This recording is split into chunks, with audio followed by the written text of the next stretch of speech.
आज का जो हमारा टॉपिक है वो है यूरोप में आधुनिक काल का आगमन। ये विश्व इतिहास का जो है आपका पेपर है और प्रथम यूनिट में हम इसका अध्ययन कर रहे हैं। तो वास्तव में 14वीं से 16वीं शताब्दी तक यूरोप में जो है राजनीतिक, सामाजिक और आर्थिक ढांचे में कई तरह परिवर्तन हो रहे थे, जिन्हें कि हम आधुनिक काल का प्रारंभ कह सकते हैं। ठीक। और ये जो नई भौगोलिक खोजें थी, ये इस परिवर्तन की बड़ी वाहक बनी, क्योंकि जिस जो जो भी चेंजेस दिखे गए मानसिक स्तर पर या वैचारिक स्तर पर, व्यापारिक से, सामाजिक रूप से, आर्थिक रूप से, उनका जो मेन रीज़न था वो था भौगोलिक खोजें, वैज्ञानिक खोजें और पुनर्जागरण, धर्म स्वराज आंदोलन। कई सारे जो है रीजन्स थे जो नए परिवर्तनों के वाहक बने। ठीक। अब यूरोपीय जो है अपनी आर्थिक, राजनीतिक, सांस्कृतिक महत्वाकांक्षाओं को साकार कर सकते थे। ठीक। और ये जो सांस्कृतिक और वैचारिक भावनाएं थी इनकी, इनको मूर्त रूप देने का काम किया पुनर्जागरण ने। पुनर्जागरण क्या है? पुनर्जागरण जो है मनुष्य की बौद्धिक और कलात्मक ऊर्जाओं की अभिव्यक्ति थी, जिसके द्वारा यूरोप ने मध्यकाल से निकलकर आधुनिक काल में प्रवेश किया। आगे के जो आपके चैप्टर्स हैं उसमें पुनर्जागरण का हम विस्तृत अध्ययन करेंगे। ठीक। तो यहाँ पर पुनर्जागरण को आप एक रीज़न के रूप में देख सकते हैं कि पुनर्जागरण भी एक विशेषता थी या एक कारण था कि यूरोप जो मध्यकालीन व्यवस्था से निकलकर जो है आधुनिक काल में प्रवेश कर गया। ठीक।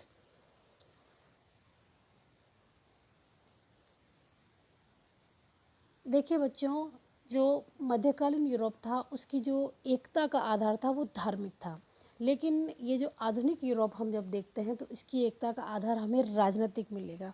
ठीक। तो इस आधुनिक काल के आरंभ होने में जो है जो कई कई कारण थे, जिसमें तीन प्रमुख कारणों ने योगदान दिया।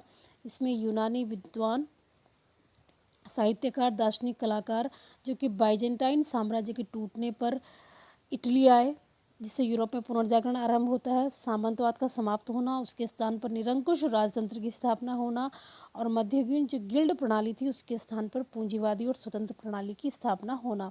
तो इस तरह की ये तीन विशेषताएं भी कही जाती हैं। मेन जो कारण रहे इस आधुनिक युग के आने के, वो ये रहे कि जो है कुस्तुनतुनिया का पतन। अगर आपको एक स्ट्रेट लाइन में जवाब देना हो तो एक यहाँ की 1453 की या कुस्तुनतुनिया के पतन की जो घटना है ये, और दूसरी सामंतवाद के समाप्ति पर निरंकुश राजतंत्र की स्थापना होना, और तीसरी ये थी कि जो मध्ययुगीन गिल्ड प्रणाली थी उसके स्थान पर पूंजीवादी और स्वतंत्र प्रणाली की स्थापना होना। ठीक। तो 1453 में जो घटना हुई है उसको उसको आप लोगों को याद होगा कि ये जो है रोमन साम्राज्य, पश्चिमी रोमन साम्राज्य की राजधानी हुआ करता था कुस्तुनतुनिया, और इस पर जो तुर्कों ने आक्रमण किया इस पर 1453 में, तब यहाँ पर कुस्तुनतुनिया के जो विद्वान थे, कलाकार थे, साहित्यकार थे, वो जो है भागकर यूरोप के देशों में आ गए और अपने साथ जो है पुरानी यूनानी पांडुलिपियाँ, रोमन पांडुलिपियाँ वो अपने साथ लेकर भागे। और उनका जब यूरोप में प्रसार हुआ तो लोगों का जो है, यूरोप के लोगों का मानसिक विस्तार हुआ, उनका जो मानसिक क्षितिज था वो विस्तृत होता चला गया। तो ये एक बहुत बड़ी घटना मानी जाती है कि यूरोप के लोगों का जो है वैचारिक स्तर पर जो है ये लोग मॉडर्न हुए, आधुनिक हुए। अब आधुनिक युग की कुछ साइलेंट फीचर या कुछ विशेषताओं के बारे में अगर हम बात करें तो ये है कि सामंतवाद की समाप्ति, बौद्धिक विकास, भौगोलिक खोजें, जो व्यावसायिक संगठन थे, जो आर्थिक प्रणाली थी उसमें परिवर्तन, नगरों का उत्थान हो रहा था, नए राष्ट्रीय राज्यों का उत्थान हो रहे थे, राष्ट्रीय भाषा, राष्ट्रीय साहित्य का विकास, छापे खाने का आविष्कार, मतलब प्रिंटिंग प्रेस उसका आविष्कार, सांस्कृतिक पुनर्जागरण, धर्म सुधार आंदोलन, वैज्ञानिक क्रांति, प्रिंटिंग प्रेस ये शायद 2 बार आ गया ये, असीमित पूंजी का निर्माण और वैज्ञानिक खोजें। ये जो असीमित पूंजी का निर्माण है इसी ने जो है बाद में पूंजीवादी व्यवस्था को जन्म दिया, वैज्ञानिक खोज और अंततः है वैज्ञानिक खोजें। तो ये इसकी कुछ विशेषताएं हैं जिनको हम समझेंगे इस चर्चा के दौरान। तो सबसे पहला जो लक्षण है, जो फीचर है मॉडर्न एज का, वो है सामंतवाद की समाप्ति। आधुनिक युग का पहला लक्षण माना जाता है सामंतवाद की समाप्ति। तो सामंतवाद है वो मध्ययुगीन व्यवस्था की जो है, मध्ययुगीन जो राजनीतिक सामाजिक व्यवस्था का ये पर्याय था। यहाँ जो है आप लोग जानते हैं कि सामंत जो है समझ शक्ति के केंद्र हुआ करते थे, जो स्वेच्छाचारी थे, निरंकुश थे, कृषकों और सामान्य जनता जो धीरे धीरे उनके अत्याचारों से, युद्धों से जो है बड़ी असंतोष था उन लोगों में, खिन्न थी सामंती व्यवस्था से।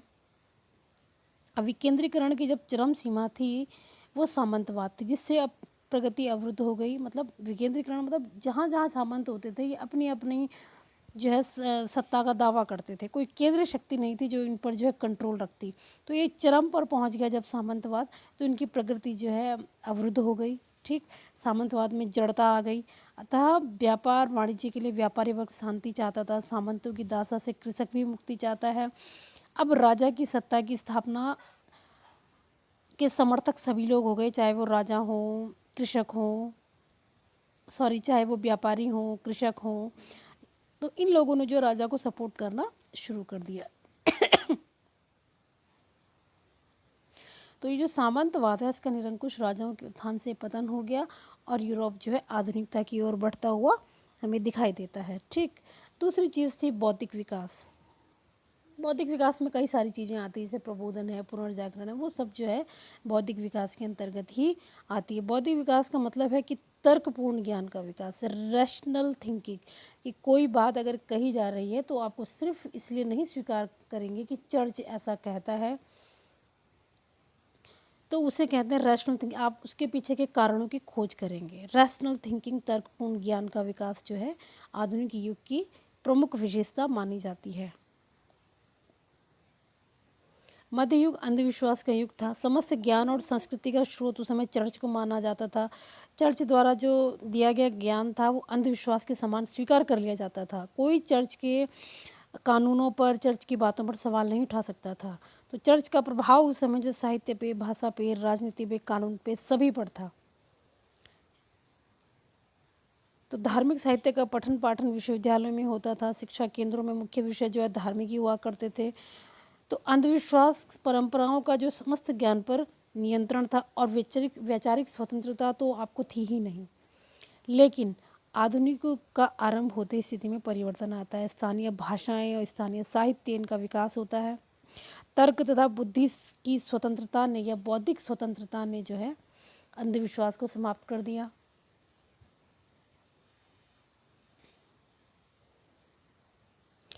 अब ज्ञान की प्रेरणा जो है वो धर्म नहीं था, बल्कि जिज्ञासा और अनुसंधान इसके आधार थे।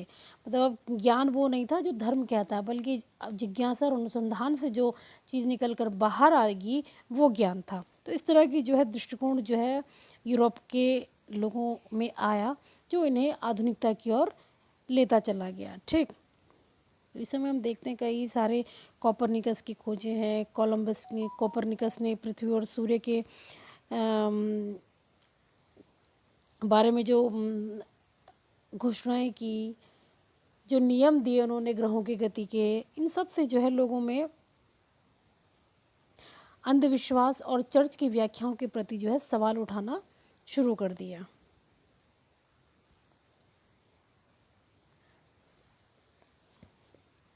अब है भौगोलिक खोजें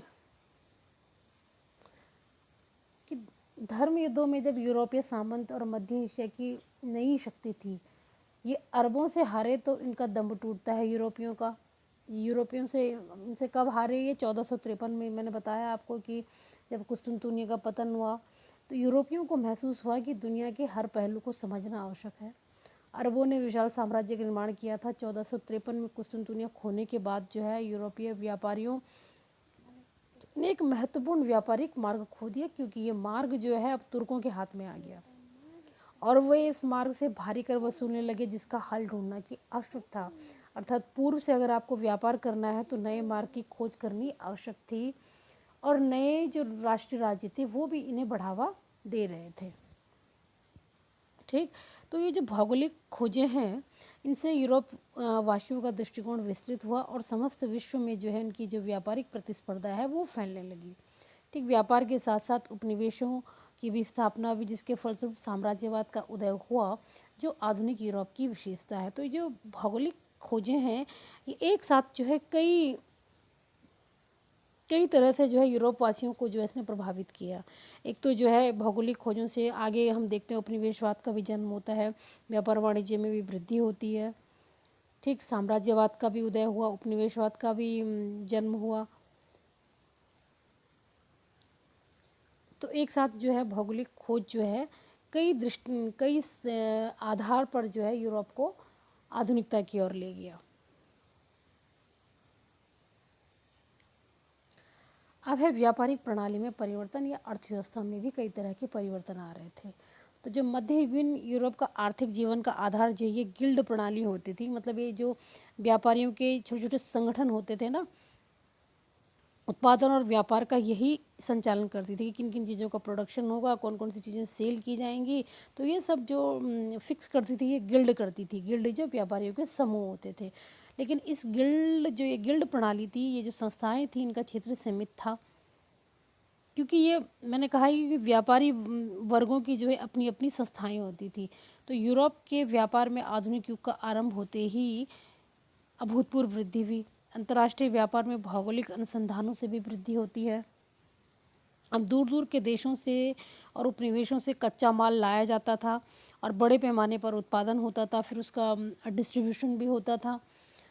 सुदूर जिन देशों से कच्चा माल लाया जाता था, फिर वहीं जो है माल बेचने के लिए भी भेज दिया जाता था। तो मतलब एक अंतर्राष्ट्रीय स्तर पर जो है व्यापार शुरू हुआ। बड़े बड़े जो व्यावसायिक संगठनों का निर्माण होता है, विशाल पैमाने पर पूंजी का निवेश किया गया। अब व्यवसायों में बैंकों की स्थापना की गई, बड़े बड़े कारखाने बने। तो इस प्रकार पूंजीवादी अर्थव्यवस्था आरंभ होती है, जो आधुनिक काल की विशेषता थी। ठीक। और बाद के दिनों में हम देखते हैं कि यही जो पूंजी है, ये जो है बाद के दिनों में औद्योगिक क्रांति का कारण भी बनती है। अब नेक्स्ट इसके बाद है उपनिवेशवाद का प्रारंभ। उपनिवेशवाद जो है वो आधुनिक युग की विशेषता है। ठीक। अमेरिका की जब खोज भी, उसके बाद नई व्यापारिक प्रतिस्पर्धा जो है यूरोप में जन्म ली। स्पेन है, पुर्तगाल है, इंग्लैंड है, इन देशों ने अधिकाधिक देशों को उपनिवेश बनाने की होड़ जो है और एक परंपरा इन्होंने शुरू कर दी। तो इससे स्वाभाविक है, उपनिवेशवाद का जो आधार था पहले ये था कि वहाँ पर जो है अपने लिए व्यापारिक संभावनाओं की खोज करनी थी। तो धीरे धीरे जो है एक प्रतिस्पर्धा यूरोप में जन्म लेती है, जो कि जैसे कि हम जानते हैं कि भारत जो है इंग्लैंड का एक उपनिवेश था। इंग्लैंड जो है इस औपनिवेशिक प्रतिस्पर्धा में जो है सबसे आगे था। तो उपनिवेशवाद का प्रारंभ होना जो है आधुनिक युग की विशेषता थी। और जब ये उपनिवेशवाद प्रारंभ हो गया तो हम ये कहते हैं कि जो यूरोप है वो मध्यकालीन व्यवस्था से या मध्यकालीन युग से बाहर निकल गया। ठीक। इसके बाद देखते हैं नए राष्ट्रीय राज्यों का उदय। मध्य युग में यूरोप में जो है अनेक छोटी छोटी राजनीतिक इकाइयाँ थी, जिनका आधार धार्मिक था। लोग क्षेत्रीय भावनाओं से, स्वार्थों से, धार्मिक कारणों से एक दूसरे से जुड़े हुए होते थे और इन्हीं को इम्पोर्टेंस देते थे। लेकिन 16वीं सदी में इन छोटी छोटी इकाइयों के स्थान पर राष्ट्रीय राज्यों का उदय होता है। इन राज्यों में जो है लैटिन परंपरा की जगह राष्ट्रीय साहित्य, भाषा और नई चेतना का विकास हुआ। अब राष्ट्र के प्रति देश प्रेम की जो भावना है वो राष्ट्रीय राज्यों के उदय का प्रमुख कारण बनी है, प्रमुख आधार बनी। मैकियावेली ने द प्रिंस में कहा कि देशभक्त राजा की कल्पना की और राष्ट्रीय राज्यों की संकल्पना को उन्होंने जन्म दिया, मैकियावेली ने। और इंग्लैंड, फ्रांस जैसे देश जो बहुत मजबूती से उभरे। तो राष्ट्रीय राज्यों के उदय से हुआ क्या कि जो सामंती व्यवस्था है उसको चोट पहुंचती है। कृषि दासता समाप्त हुई, उत्पादन के लिए नई विधियों की खोज होने लगी, उत्पादन में वृद्धि हुई, विनिमय के नए तरीके, भौगोलिक खोजों को बढ़ावा दिया इन राष्ट्र राज्यों ने। तो शक्तिशाली और स्थिर केंद्रीय सत्ता ने व्यापारियों को देश के भीतर संरक्षण दिया, उनको बाहरी प्रतिद्वंद्विता से भी बचाया। बाहरी प्रतिद्वंद्विता से कैसे बचाया व्यापारियों को कि आयात पर रोक लगाई और गृह उद्योगों को संरक्षण दिया। तो ये सब तब हो पाया जब ये नए राष्ट्र राज्य जो है सामने आए। ठीक। क्योंकि ये शक्तिशाली थे और स्थिर केंद्रीय सत्ता थी इनकी। और ये नए राष्ट्रीय राज्य जो है किसके स्थान पर आए थे? सामंती व्यवस्था के ऊपर आए थे। ठीक। अब राष्ट्र जो है समान आर्थिक हित, समान संस्कृति के लोगों का संगठन हो गया। मतलब एक राष्ट्र जैसी भावना भी आ गई कि जिन लोगों के समान आर्थिक हित होंगे, समान संस्कृति के लोग होंगे, तो उनका एक संगठन के रूप में राष्ट्र सामने आता है। सत्ता अब राज्य के हाथों में केंद्रित हो गई। आधुनिक नौकरशाही का जन्म हो गया, जिसने एक व्यवस्थित प्रशासनिक तंत्र दिया। इन राज्यों ने अपने नागरिकों को एकरूपता की डोर में बांधा, जिसके फलस्वरूप राष्ट्र का और राष्ट्रवाद का जन्म होता है। और राज्यों ने राज्य हित में शिक्षा का प्रसार करते हैं। यूरोपीय राज्य एक भाषा एक संस्कृति में बंधे।